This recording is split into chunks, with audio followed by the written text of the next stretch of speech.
Considering, Madam Chair, that it is a religious denomination, I would surmise that the worship services were interrupted. Some activities connected with the religious belief might have been interrupted. And these are serious violations of their political and civil rights. Maybe like marriage are being celebrated in that compound. Baptism probably. Anything you might think. Activities that is related to their faith. And today, that is still existing. I think they're still prevented from doing that. What does the CHR intend to do or have done in the first place? Let's move on to the next interpolator. My seatmate, Representative Rodante Marcoleta. Salamat po, Madam Chair. Madam Chair, may I know from the CHR if they are cognizant of the fact that KOJC is a religious organization? Yes, Your Honor. And considering, Madam Chair, that it is a religious sect, and I believe the CHR knows that several thousands of PNP members trooped to their compound and stayed there for several days, and I think up to today they're still there. Did you happen to investigate whether there are civil rights violated by the members of the PNP in encamping in their compound? Thank you, Your Honor. Yes, the Commission is investigating the incidents concerning the KOJC, Your Honor. What did you find out initially?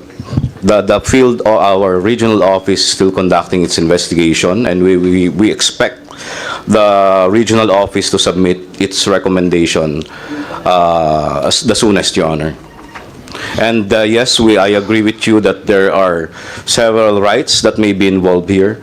One of which is, as you mentioned, the religious freedom of the KOJC members, and there may be other civil liberties that may be affected, Your Honor. Yes, and earlier, Madam Chair, we noted that the CHR acceded to one of our interpellators' proposition that preventive is the better side of the CHR's function, correct? Yes, Your Honor. And before everything else happened, like what you said, that there might have been several acts already done in violation of their civil and political rights, did you not bother to at least post some of your members or anybody there even before the events unfolded so that we could have prevented most of it, if not all? We had, Your Honor.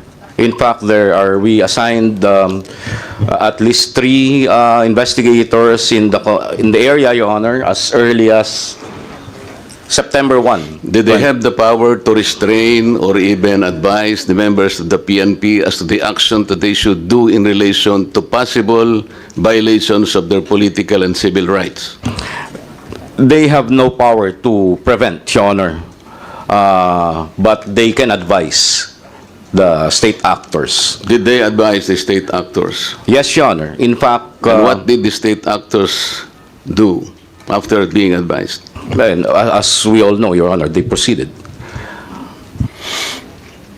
Considering, Madam Chair, that it is a religious denomination, I would surmise that the worship services were interrupted. Some activities connected with the religious belief might have been interrupted. And these are serious violations of their political and civil rights. Maybe like marriage are being celebrated in that compound. Baptism probably. Anything you might think. Activities that is related to their faith. And today, That is still existing. I think they're still prevented from doing that. What does the CHR intend to do or have done in the first place? Our regional office, Your Honor, is currently investigating the situation, monitoring the situation, and in fact, we already... Investigating and monitoring, Mr. Chair, Different ones, Your Honor. is not good enough. Considering the unfolding of events in several days and continuing up to today, I think CHR should do something because we need to protect them. Protecting their human rights is the center of the function of the CHR. Am I Yes. correct? Yes, Your Honor, but before the Commission acts on the situation and to perform whatever is necessary, we have to conclude our investigation. So we have to determine based on our By own... investigation, sir, you mean you are able to identify the persons, the number of persons, and their acts, and the damage or damages suffered, or the number of acts that constituted violations of their civil and political rights?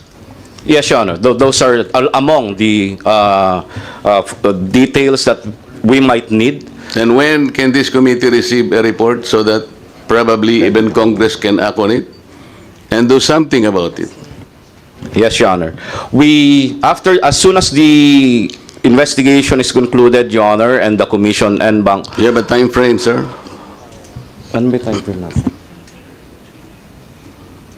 I'm sorry for being insistent, but this is violation of civil and political rights. You need to protect people. We understand, Your Honor. That's why we directed our regional office to expedite the investigation. In fact, the region already submitted a few recommendations on a few rights involved. And as we know, the incident is continuing as of the moment, and we cannot finish. The investigation is continuing, Your Honor. At the But least- as the regional office concludes one issue, they are required to submit it to the Commission. Yes, while you are doing the investigation, at least you should have done something to prevent further violations of human rights, because hindi na po matitigil, baka hindi na rin matigil ang pag-iimbestiga ninyo, because while you are investigating, nagagawa pa rin po yung continuing violations of human rights. Can we Yes, yeah. expect, for example, a report by 5 o'clock this afternoon, Mr. Chair? That would be impossible, Your Honor, because we will be waiting for the recommendations from the regional office, Your Honor. But So 5 o'clock tomorrow morning?